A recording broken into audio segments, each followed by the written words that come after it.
वाराणसी में मां गंगा जी के तट पर ज्वेलर सेठ शिवदास जी का घर था।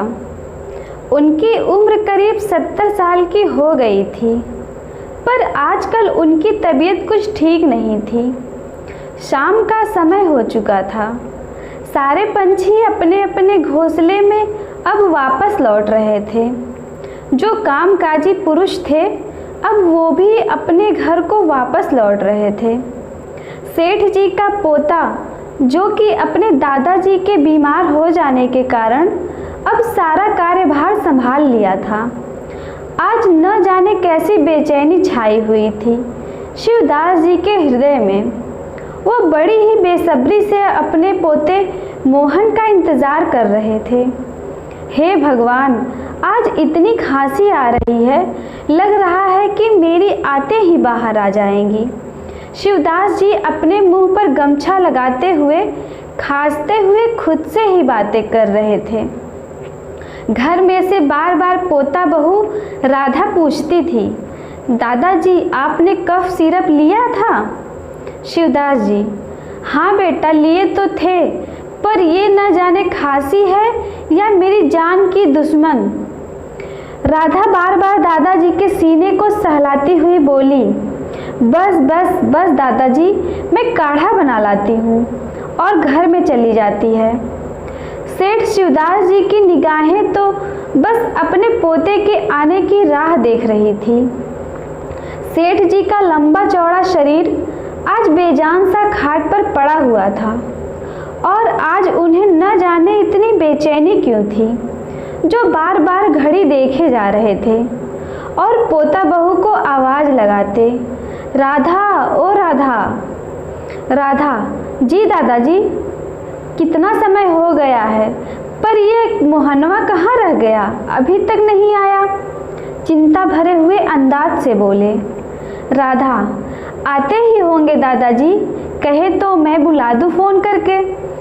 सेठ जी, अरे नहीं नहीं, रहने दो, आता ही होगा। फिर से राधा अंदर जाती है और थोड़ी ही देर में काढ़ा लेकर वापस आती है और बोली, दादाजी काढ़ा पी लीजिए, आराम मिलेगा। और दादाजी खांसते हुए काढ़ा पीने लगे। तभी मोहन, जो रामदास जी का पोता था, वह भी आ गया था और आते ही दादाजी के पास बैठकर बोला, मोहन, और दादू कैसी तबीयत है? सेठ शिवदास जी, अरे कैसी रहेगी, कुछ अच्छा नहीं लग रहा है, फिर से खांसते हैं, ऊपर से खांस खांस कर तो सीने में भी दर्द हो रहा है। सीने को अपने बाएं हाथ से दबाते हुए बोले। सेठ जी थोड़ा हिचकिचाते हुए कहे, मुझे तुमसे कुछ कहना है बचवा।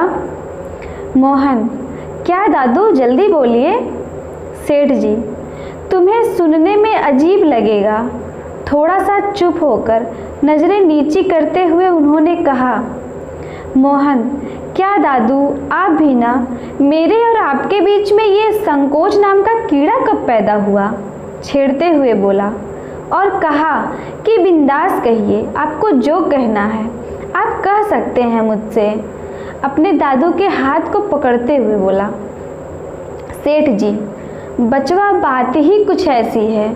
और फिर मोहन की तरफ देखते हुए बोले, बेटा, क्या तुम अपनी दादी को लिवा लाओगे? मोहन तो एकदम से चौंक गया। क्या? बड़ी बड़ी आंखें और मुंह खुला का खुला रह गया। सेठ जी, बोलो ना बेटा, क्या अपनी दादी को नहीं लाओगे? राधा, पर दादाजी क्या अब वो आएंगी? प्रश्नवाचक दृष्टि से दादाजी को देखते हुए बोली। मोहन, पर दादू, इतने सालों के बाद आपको उनकी याद कैसे आ गई? सेठ जी, न जाने क्यों मुझे बार बार उसी की याद आ रही है। मेरी आंखों में बार बार उसी का चेहरा छाया हुआ है। कहते कहते सेठ जी का गला रुंध गया। मैं तो बस एक बार उससे माफ़ी मांगना चाहता हूँ, अपने किए का, एक बार, सिर्फ एक बार अपने किए का पछतावा करना चाहता हूँ। कहते हुए उनकी आंखें बह चली थी। मानो उनके दर्द का गवाह बनी हो।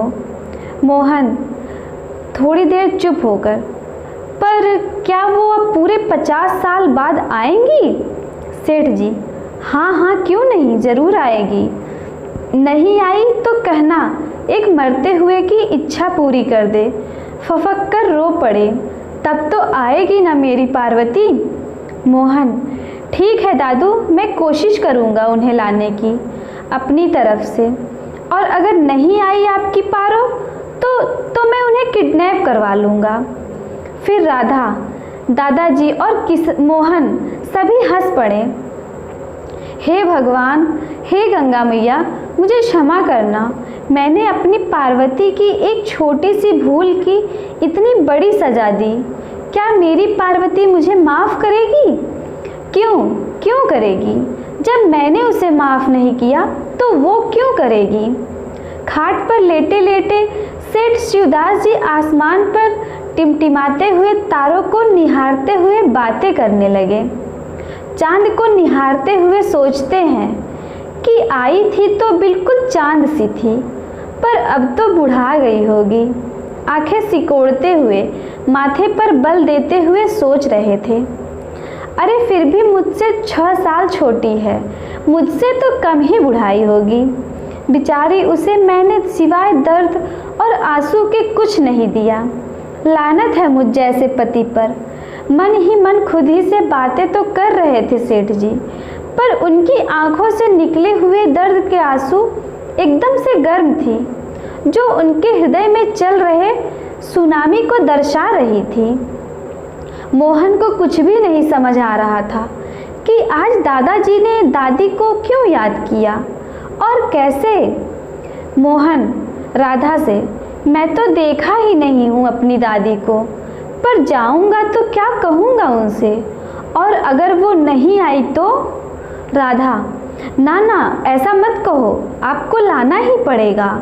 आपको पता है ना उनको ब्लड कैंसर है और कभी भी कुछ भी हो सकता है। डॉक्टर ने कहा था, याद है ना? भले ही हमने दादाजी को नहीं बताया है इस बारे में, पर हमें तो पता है ना। मोहन, हाँ राधा, तुम सही कहती हो। अब तो मैं दादी को हर हाल में लेकर ही आऊँगा, चाहे जो भी हो। नहीं आएंगी तो उनको सच्ची में किडनैप कर लूँगा, पर अपने दादू के लिए कुछ भी करूँगा। मेरे दादू मेरे लिए भगवान से बढ़कर हैं। मुझे अपना खून पिलाकर बड़ा किया है इन्होंने। कहते कहते भावुक हो मोहन अपनी पत्नी राधा की बाहों में सिमट गया, और राधा अपने हाथों से उसकी पीठ पर प्यार भरी थपकी देकर उसे शांत कराने लगी। सेठ जी अपने ही ख्यालों में खोए हुए थे कि राधा की आवाज़ ने उनकी तंद्रा को भंग कर दिया। राधा, दादाजी गर्मा गर्म रोटियां बनाई हूँ, खा लीजिए। आपको दवा खाना है ना? दादाजी, नहीं बेटा, आज भूख नहीं है। मैं तो कल पार्वती के हाथों की बनी कटहल की सब्जी ही खाऊंगा, बच्चों की तरह इठलाते हुए बोले।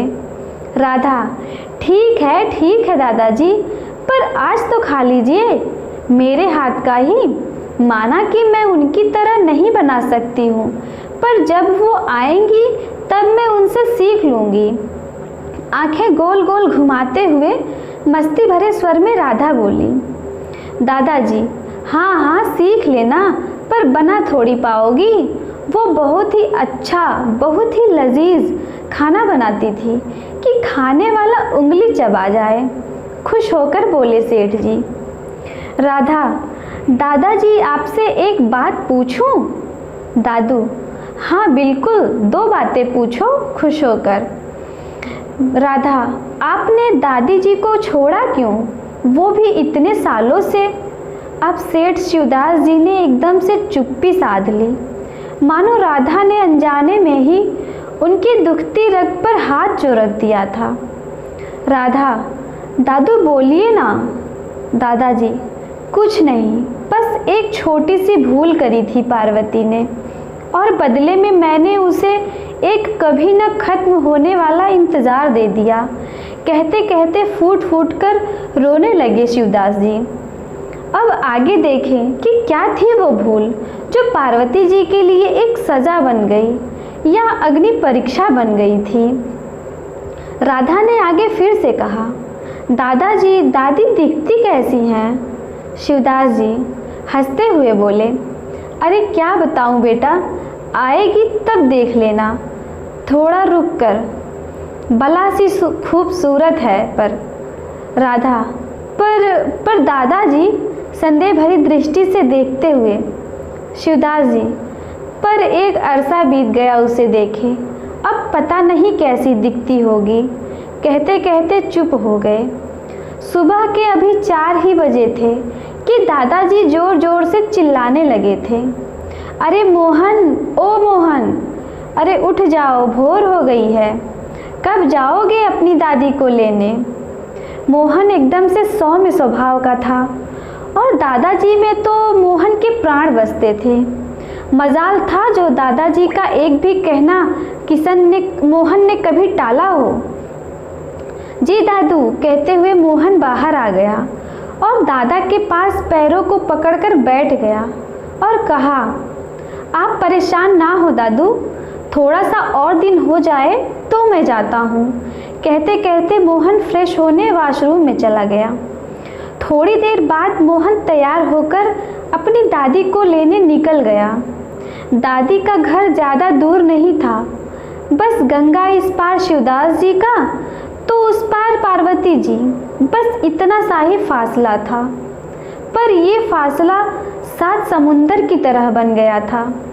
पार्वती जी शिवदास जी का इंतज़ार करते करते थक चुकी थी और अब तो आस भी छोड़ चुकी थी और शिवदास जी अपने गुस्से का पिटारा लिए मुंह फुलाए बैठे थे।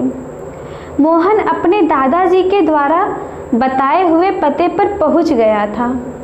उसने देखा एक बड़ा सा घर है और घर के बाहर दाहिने तरफ एक छोटा सा दुर्गा माँ मंदिर था जिसमें एक औरत बैठी हुई माला फेर रही थी। मोहन ने मन ही मन सोचा कि क्या ये दादी हैं? पता नहीं दादी वहाँ थोड़ी होंगी, वो तो पक्का रानी की तरह घर में ही होंगी। ये सोचते हुए मोहन ने दरवाजे पर लगे बेल को बजाया। अंदर से एक करीब 50 साल की औरत बाहर आई और बोली, औरत जी कहिए कौन? मोहन ने झुककर पैर छुए और बोला, जी वो मैं, हिचकिचाते हुए, जी मैं मोहन हूँ। औरत, कौन मोहन? माफ़ करना मैंने पहचाना नहीं। मोहन, जी मैं शिवदास जी का पोता हूँ, पार्वती दादी को लेने आया हूँ। औरत तो मानो ये सुनते ही हतप्रभ सी हो गई, मानो उसने क्या सुन लिया था जो उसे विश्वास ही नहीं हो रहा था। मोहन ने फिर कहा, जी वो मेरी दादी को बुला देंगी? औरत नाक मुंह सिकोड़ते हुए, बुआ जी देखिए आपसे कोई मिलने आया है। तभी वो औरत जो कि मंदिर में बैठी हुई थी बोली, कौन है बेटा? भला मुझसे कौन मिलने आ सकता है? मेरा है ही कौन? तब तक दौड़कर मोहन ने अपनी दादी के पैर छुए और उसकी आंख से आंसू छलक पड़े थे अपनी दादी को देखकर। दादी ने कहा, क्या हुआ बेटा, रो क्यों रहे हो? मैंने तुम्हें नहीं पहचाना। मोहन, हाँ दादी, मैंने भी तो आपको नहीं पहचाना, मैं आपका पोता मोहन हूँ दादी। दादी रो पड़ी और बोली, तू इतना बड़ा हो गया? मोहन का मुंह अपने दोनों हाथों में लेकर चूमने लगी। आज याद आई मेरी, सिसकते हुए बोली। न जाने कितनी देर तक मोहन से सीने से लगकर रोती रही थी, मानो बरसों के आंसू आज बह रहे थे। मोहन, बस दादी चुप हो जाइए और आप अभी मेरे साथ चलिए यहाँ से। मोहन ने दादी की पीठ पर प्यार से हाथ फेरते हुए कहा। दादी अचंभित होकर मोहन को सजल आंखों से देखते हुए बोली कि कहाँ चलूँ? मोहन, दादू ने बुलाया है आपको। दादी हैरान हो गई, मानो 440 वोल्ट का झटका लगा हो। पर वो क्यों बेटा? हकलाते हुए सीने पर हाथ रखकर बोली। बेटा सब ठीक है ना? उन्हें कुछ हुआ तो नहीं ना? मोहन, नहीं नहीं दादी, उन्हें कुछ भी नहीं हुआ है, पर वो आपको बहुत याद कर रहे हैं। चलो ना दादी। दादी, पर बेटा इतने सालों के बाद उन्हें इस अभागन की भला कैसे याद आई? रोते हुए बोली। मोहन, दादी ये तो मुझे भी नहीं पता, पर कल से कुछ भी नहीं खाए हैं। एकदम से छोटे बच्चे की तरह हट करके बैठ गए हैं कि खाएंगे तो आपके हाथ से ही। प्लीज़ प्लीज़ ना दादी, चलिए ना। आखिरकार पार्वती जी भी थी तो एक भारतीय नारी, भला पति का बुलावा आए और वो न जाए, ये तो हो ही नहीं सकता था।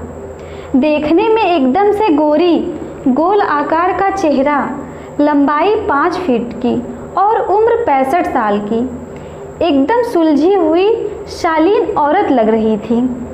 मोहन की बातें सुनकर दादी फटाफट अंदर गई और एक झोला लेकर बाहर आ गई। मोहन ने बड़े हैरानी से पूछा, दादी बस? दादी कुछ भी नहीं बोली, मानो उनकी आंखें जवाब दे रही थी। मोहन वहाँ के लोगों को देखा और उसे इतना समझने में देर नहीं लगी थी कि दादी की यहाँ पर किसी को कितनी कद्र है, किसको घंटा फर्क पड़ता था उनके रहने या न रहने से। मोहन अपनी दादी को लेकर अपने घर वापस आ गया था और देखा कि दादाजी बड़ी बेसब्री से अपनी पार्वती का इंतज़ार कर रहे थे। उनकी अपलक निगाहें 1 मिनट के लिए भी दरवाजे से हटी नहीं थी। सेठ शिवदास जी ने ज्यों ही पार्वती जी को देखा तो उन्होंने एक गहरी सांस ली और अनायास ही बोल पड़े। आह, उनकी इंतज़ार में हम नज़रें बिछाए बैठे थे, भला वो आए तो जान जाने से पहले।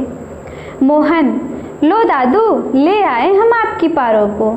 आंखें मारते हुए मस्ती भरे अंदाज में दादाजी को छेड़ते हुए बोला।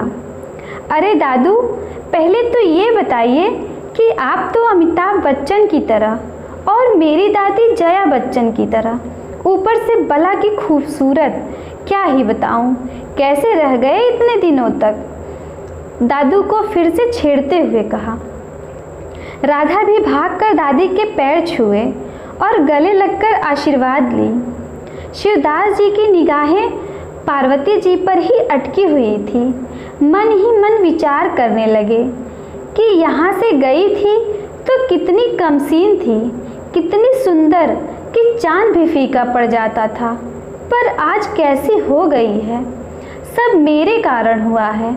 मैं बहुत बुरा हूँ, नज़रें नहीं मिला पा रहा हूँ मैं अपनी पत्नी से। उसकी नज़रों में मैं तो गिर ही गया, कैसे माफ़ी मांगूंगा?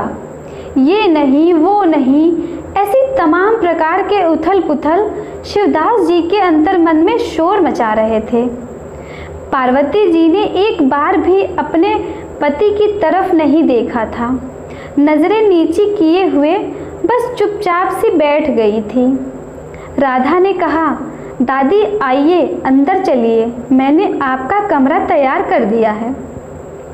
दादी चौंक गई और बोली, क्या मेरा कमरा? राधा, जी आपका कमरा, आइए, वो कमरा जिसमें आप पहली बार दुल्हन बनकर आई थी, वो कमरा जिसमें आपके और दादाजी के कुछ प्यार भरी और कुछ कड़वी यादें बसी हैं। आपके जाने के बाद तो दादाजी ने उस कमरे में बड़ा सा ताला ही लटका दिया था, पर आज बोले कि मेरी पार्वती का कमरा साफ करवा दो। हंसते हुए राधा बोली। अभी भी पार्वती जी कुछ नहीं बोल रही थी। उन्होंने धीरे से झुककर अपने पति के पांव छुए और बोली, आप ठीक तो हैं ना? शिवदास जी एकदम से हैरान से हो गए थे और बोले, मैं तो ठीक ही हूँ, तुम कैसी हो? पार्वती जी, जो हूँ आपके सामने ही हूँ, कहते कहते गला रूंध गया और वो चुप हो गई। शिवदास जी ने देखा पार्वती जी एकदम से हल्के रंग की मैली सी सूती साड़ी पहनी हुई थी और हाथ में मेटल की एक एक चूड़ियाँ और माथे पर कत्थई रंग की बिंदी लगाई हुई थी। फिर भी बहुत सुंदर लग रही थी। राधा दादी को लेकर अंदर चली गई। दादी ने कहा, बेटा दादाजी की तबीयत तो ठीक है ना? तुम सब कुछ छिपा तो नहीं रहे हो ना? राधा उदास सी होकर बुझी बुझी आवाज़ में, नहीं नहीं दादी जी, ऐसा नहीं है। वो कल से जिद करके बैठे हैं कि आपके हाथ की कटहल की सब्जी खाएंगे, बस इसीलिए, और कोई बात नहीं है। दादी सच? राधा, हाँ दादी जी सच। इतना सुनते ही पार्वती जी ने अपना झोला फेंका और बैठ गई खाना बनाने और राधा की मदद से फटाफट कटहल की सब्जी और पूरी, साथ में अपने अथाह प्रेम से खीर बनाई और अपने पति के पास खाना लेकर पहुंच गई तथा अपार प्रेम से खाना खिलाने लगी। जितने निवाले खाते शिवदास जी उतना ही आंसू बहाते। जितनी बार खिलाती पार्वती जी उतनी ही आंसू उनके भी बहते। जुबान खामोश थे पर आंखें न जाने कितनी बातें कर रही थी। दोनों पति पत्नी बस एक दूसरे को निहार रहे थे और आंसू बहा रहे थे। एक के आंसू प्रेम के थे तो दूसरे के पश्चाताप के। राधा और मोहन भी कहीं दूर से ये नज़ारा देखकर गदगद हो रो पड़े थे। खाना खाते खाते शिवदास जी ने कहा, पार्वती तुमने कुछ खाया? पार्वती, अभी नहीं जी, पहले आप खा लेंगे फिर मैं भी खा लूँगी, आंसुओं को पोंछते हुए बोली। शिवदास, नहीं नहीं पार्वती, अब तो तुम कुछ पल ही सही मेरे साथ बिता लो। अभी तो मुझे तुमसे न जाने कितनी बातें करनी हैं और तुम्हारी सुननी है। आओ मेरे पास बैठो और खाना खाओ। राधा बेटा, दादी का भी खाना निकाल देना, शिवदास जी ने आवाज़ देते हुए बोला। राधा दादी का भी खाना ले आई और बड़े प्यार से वहीं बैठ गई और बीच बीच में पूछ लेती, दादू आपको कुछ चाहिए या दादी आप कुछ लेंगी? पार्वती जी और शिवदास जी खाना खा चुके थे। राधा ने कहा, दादी आप थोड़ा आराम कर लीजिए, और उनको उनके कमरे में ले गई।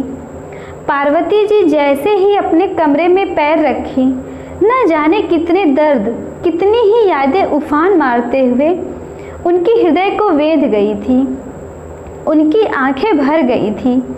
चारों तरफ नज़रें घुमाई तो देखती है कि जो जैसे छोड़ गई थी वो वैसे ही पड़ा था, कुछ भी तो नहीं बदला था। अपने बेड को छूते हुए भावुक हो गई थी पार्वती जी। ये तो आज भी वैसे का वैसे ही है। सिरहाने के ठीक ऊपर दीवार पर बड़ा सा ब्लैक एंड वाइट फोटो टंगा हुआ था, जो कि पार्वती जी और शिवदास जी की शादी की फ़ोटो थी। पार्वती जी अपने फ़ोटो को देखने लगी और मन ही मन सोचने लगी थी, क्या दिन थे वे जब मैं ब्याह कराई थी। मैंने कभी नहीं सोचा था कि मुझे जीवन भर का वियोग मिलेगा। अगर जानती तो शादी ही ना करती, पूरी ज़िंदगी कुंवारी रह लेती, पर शादी नहीं करती मैं। सहसा पुरानी यादों ने पार्वती जी को यूं घेरा कि उनके सब्र का बांध टूट गया और वो फूट फूट कर रो पड़ी थी। राधा ने उनको अपने सीने से लगा लिया और सजल नेत्रों से दादी की आंसुओं को पोंछने लगी। थोड़ी देर बाद जब थोड़ा सा पार्वती जी सहज हुई तो राधा ने कहा, दादी एक बात पूछूं? पार्वती जी, हाँ बेटा पूछो। राधा, अगर आपको बुरा ना लगे तो? पार्वती जी, अरे नहीं नहीं बेटा, भला मुझे क्यों बुरा लगेगा। इस शब्दकोश से तो मैं उसी दिन बाहर निकल गई थी जिस दिन मेरे पति ने मेरा परित्याग किया था। पूछो जो पूछना है पूछो। राधा के सर पर हाथ फेरते हुए पार्वती जी बोली, राधा, आखिर आपसे ऐसी क्या भूल हुई थी जो कि आपको दादाजी ने अपने आप से इतने सालों तक दूर रखा? राधा ने पार्वती जी को टटोलते हुए कहा। पार्वती जी ने बड़ी लंबी आहें भरी और बोली, बताऊंगी बेटा, ज़रूर बताऊंगी। तभी खांसते हुए शिवदास जी भी आ गए अपने कमरे के भीतर। शिवदास जी को देख राधा बाहर चली गई और अपने रोज़मर्रा के कामों में बिजी हो गई। शिवदास जी आकर अपने बेड पर बैठ गए और पार्वती जी को बड़े ही प्यार से अपने पास बिठा लिया। पार्वती जी रो रही थी। उनको रोता देख शिवदास जी की आंखें भी छलक पड़ी थी और उन्होंने अपने दोनों हाथों को जोड़ते हुए नज़रें नीची किए हुए कहा कि पारो, मुझे माफ़ कर दो। मुझे नहीं पता मैं और कितने दिन रहूं। मैं अब तुम्हारे साथ अपने द्वारा किए गए अन्याय का भार नहीं सह पा रहा हूँ। मुझे माफ़ कर दो पारो। कहते कहते फफक फफक कर रो रहे थे शिवदास जी और साथ में पार्वती जी भी। थोड़ी देर तक दोनों पति पत्नी एक दूसरे को सिर्फ आंसुओं से भिगोते रहे। वक्त के मोड़ पे ये कैसा वक्त आया है, जख्म दिल का जुबा पर आया है। न रोते थे कभी कांटों की चुभन से, आज न जाने क्यों फूलों की खुशबू से रोना आया है। आज बरसों बाद याद आया कि हाँ, मैं भी इंसान हूँ। हाँ, मुझ में भी प्राण है। हाँ, मैं भी जिंदा हूँ। पार्वती जी कहकर रो रही थी। उनके करुण रुदन से मानो उनके घर की दीवारें भी आज रो देंगी। पार्वती जी की करुण क्रंदन सुनकर राधा अभी उठी ही थी कि दादी को संभाल लो, कि मोहन ने राधा को रोक लिया और कहा, नहीं राधा, अभी नहीं, आज छोड़ दो। बरसों का दर्द है, इतनी आसानी से कहाँ जाने वाला है। छोड़ दो आज। न जाने क्यों किया दादाजी ने ऐसा दादी जी के साथ। कोसते हुए राधा बोली, अरे नहीं, दादू की ज़रूर कोई न कोई मजबूरी रही होगी। पर भला ऐसी कौन सी मजबूरी थी जो एक दूसरे के रिश्ते पर भारी पड़ गया? मोहन ने बड़े ही भारी मन से कहा। राधा, अरे आपको क्या पता एक पति द्वारा छोड़ी गई पत्नी की दुनिया वाले कितनी कद्र करते हैं, ये आप क्या जानो। मोहन, हाँ, मैंने देखा आज दादी को अपने मायके में घर के बाहर मंदिर में रह रही थी। मुझे तो बड़ा ही अजीब सा लगा। राधा, हाँ मोहन जी, जिस औरत को पति अपने दिल में जगह नहीं देते, न उसे कहीं भी जगह नहीं मिलती। ये दुनिया के ताने बाने सुकून कहाँ लेने देते हैं। ये आप मर्द क्या जाने। मानो राधा दादाजी का सारा गुस्सा मोहन पर ही उतार देगी। कुछ इस तरह से घूरने लगी थी मोहन को। मोहन, अरे अरे बाबा, इतना गुस्सा, आय हाय मेरी प्यारी बीवी, मैं तो एक पल भी तुमसे दूर न रह पाऊँ। हंसते हुए राधा को अपनी बाहों में भर लिया और छेड़ने लगा। इधर पार्वती जी ने बड़ी ही शिद्दत से अपलक नज़रों से अपने पति को कुछ इस तरह से देख रही थी मानो अपने हर सवाल का जवाब उनकी नज़रें मांग रही हो अपने पति से। और शिवदास जी बखूबी समझ भी रहे थे उनके मनोभाव को, पर नज़रें भी नहीं मिला पा रहे थे अपनी पत्नी से। शिवदास जी, पारो यूँ न देखो हमें, तुमसे नज़रें नहीं मिला पाऊँगा मैं। पार्वती जी, इतना तो बता दीजिए कि आपने मेरे साथ इतना अन्याय क्यों किया? क्या मैंने इतनी बड़ी गलती की थी जो आप मुझे माफ़ नहीं कर पाए? पूरे 50 साल का वनवास दे दिया था आपने मुझे, क्यों? सीता मैया का परित्याग किया उनके पति ने, वो भी इतना लंबा नहीं था जितना कि आपने मुझे दे दिया। क्यों क्यों क्यों कहकर रोने लगी थी और शिवदास जी के पास कोई जवाब नहीं था जिससे कि वो अपनी पत्नी को सांत्वना दे सके। मौन थे, बस मौन। आज दोनों पति पत्नी की जुबान तो खामोश थी, पर निगाहें बात कर रही थी, बस एक दूसरे को अपलक देखती हुई निगाहें। आइए हम आपको ले चलते हैं अब 50 साल पीछे, जब पार्वती जी और शिवदास जी की अभी शादी भी नहीं हुई थी। और तो और क्यों, कब, कैसे एक दूसरे पर जान छिड़कने वाला जोड़ा यूं इस तरह से अलग हो गया था। शिव यानी कि शिवदास जी को प्यार से सब शिव कहकर पुकारते थे। अभी 11वीं कक्षा में पढ़ाई कर रहे थे। शिव अपने माता पिता का बड़ा ही लाडला और आज्ञाकारी पुत्र था। उसकी एक बहन थी जो कि उससे बड़ी थी। शिव हर किसी का चहेता था, कभी कोई फालतू काम नहीं करता था और अपने माँ पापा की हर बात को आंखें बंद कर बस मान लेता था। एक दिन शिव के स्कूल के साथी गंगा घाट घूमने के लिए बनारस आए, क्योंकि उनको तो पता था कि शिव गंगा किनारे का छोरा है, तो उससे अच्छी जानकारी भला किसे हो सकती है। सबने शिव से जिद किया कि यार चल ना, घूम कर आते हैं। अब भला शिव अपने दोस्तों की बात कैसे न मानता, अतः उसने भी हाँ कह दिया। फिर क्या था, दोस्तों का कारवां निकल पड़ा गंगा माँ की अद्भुत छटा देखने। सभी दोस्तों ने एक नाव लिया और घाट भ्रमण पर निकल गए। एक दूसरे का हाथ पकड़कर गाना गाने लगे। अपनी धुन में मस्त मगन हो नौजवानों की टोली अपनी ही धुन में चल रही थी।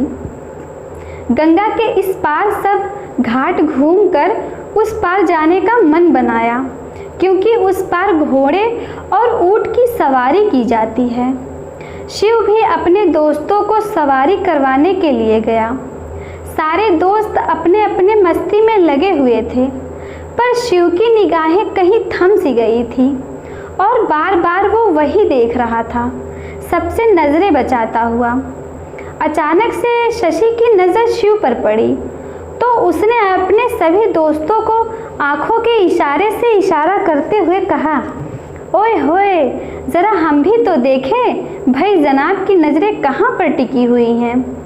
सब खिलखिलाकर हंसने लगे और उस ओर देखने लगे जिस ओर शिव बार बार देख रहा था।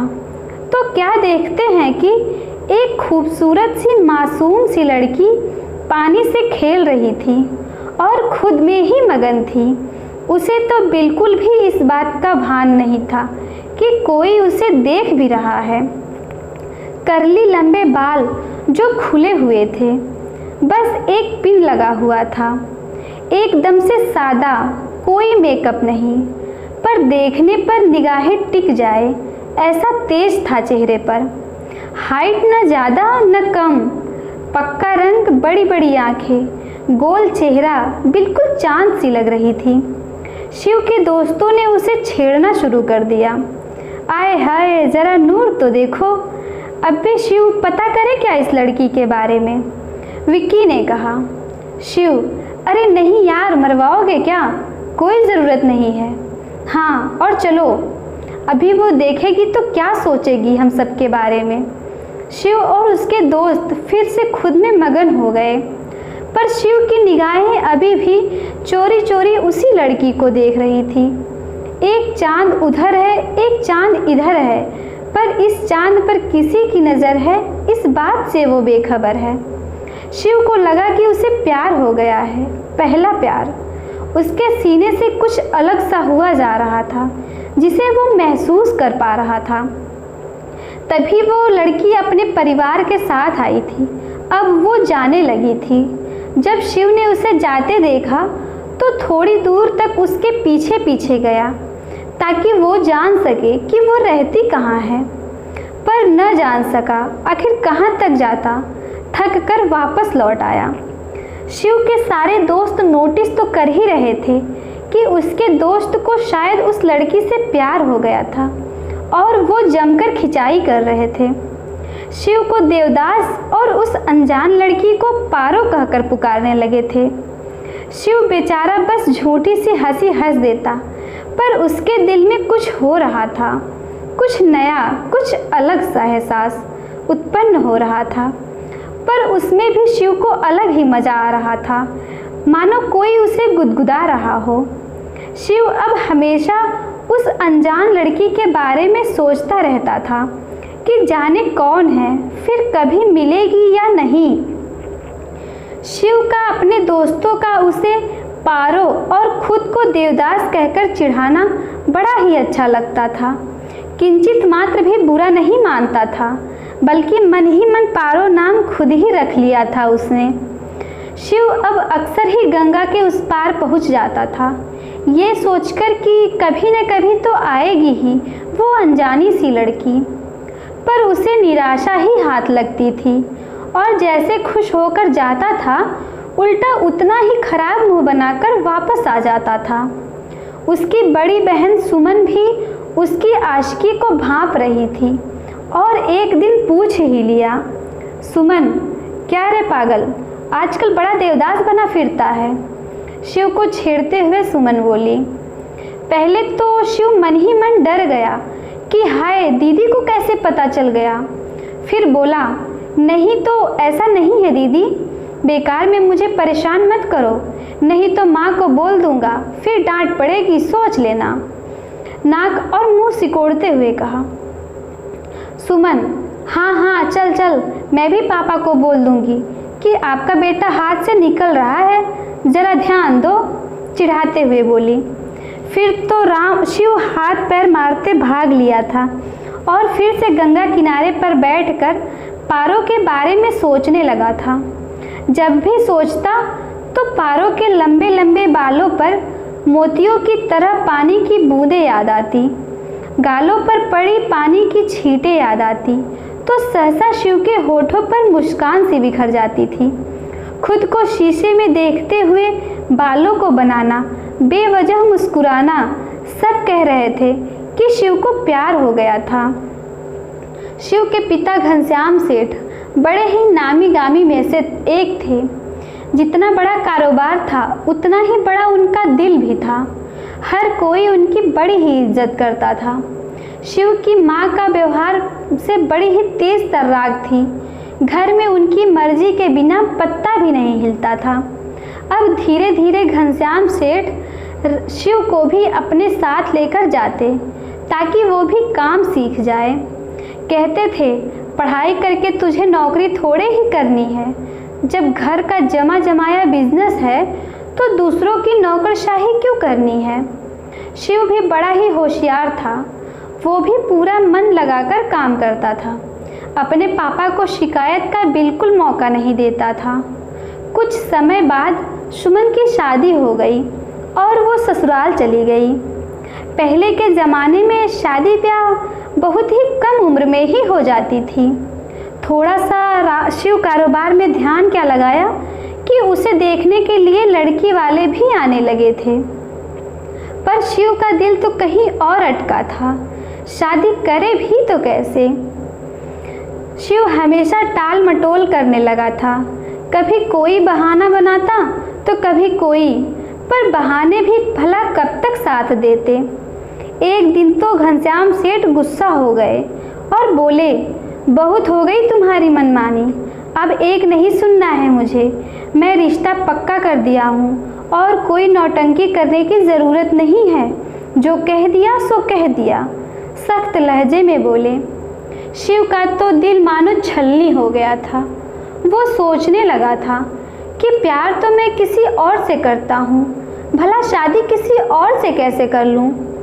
शिव इतना दुखी था अपनी शादी को लेकर कि एक दिन यूं ही गंगा मैया में कूद गया और तैरते तैरते उस पार पहुँच गया और वहीं रेत पर लेट गया और सोचने लगा था कि क्या वो फिर मुझे कभी नहीं मिलेगी। मिलना नहीं था तो उसकी झलक ही मुझे क्यों दिखाया आपने भोलेनाथ, क्यों। कहकर चुपचाप वहीं पर लेटा रहा और सोचा, चलो अब तो जो नसीब में लिखा होगा वही होगा। खुद को संभालते हुए शिव ने भी अब पारो को भूल जाने का मन बना लिया था और शादी के लिए भी हाँ कर दिया था। शिव की भी शादी तय हो गई थी और शिव की बड़ी बहन सुमन भी आई थी। उसने देखा शिव कुछ बुझा बुझा सा है, शायद खुश नहीं है अपनी शादी से। मौका पाते ही सुमन ने पूछ ही लिया, शिव एक बात बताओ, क्या हुआ? तुम्हारा मुंह क्यों उतरा हुआ है? तुम्हें शादी करनी है या नहीं? शिव मानो अभी रो देगा। नहीं दीदी, क्यों नहीं करनी है? पर चुप हो गया। सुमन, पर क्या? बोलो। शिव ने सुमन को सब बता दिया। सुमन बड़े ही प्यार से शिव को समझाते हुए बोली, देख भाई, तू तो एक तरफा प्यार करता है जिसका कोई मतलब नहीं है। न तू उसे जानता है न वो तुझे। मेरी मान, चुपचाप शादी कर और खुशी खुशी ये थोबड़ा लटका कर नहीं। हाँ, समझा? रही प्यार होने की बात, तो तेरे जीजाजी और मैं कहाँ जानते थे एक दूसरे को। या शादी के बाद कुछ समय लगता है पर प्यार हो ही जाता है। तुझे भी हो जाएगा। अब चल, ज़्यादा भाव न खा। शिव अपनी बहन द्वारा कहे हुए बातों से सहमत था और अब उसने भी सोचा, सही बात तो है, शादी के बाद तो हर किसी को प्यार हो ही जाता है, तो मुझे भी हो जाएगा। अब वो खुशी खुशी शादी की तैयारियों में जुट गया था। इसके आगे की कहानी अगले भाग में। कहानी अच्छी लगे तो प्लीज़ लाइक करें, शेयर करें और चैनल पर नए हैं तो प्लीज़ चैनल को सब्सक्राइब करें। धन्यवाद।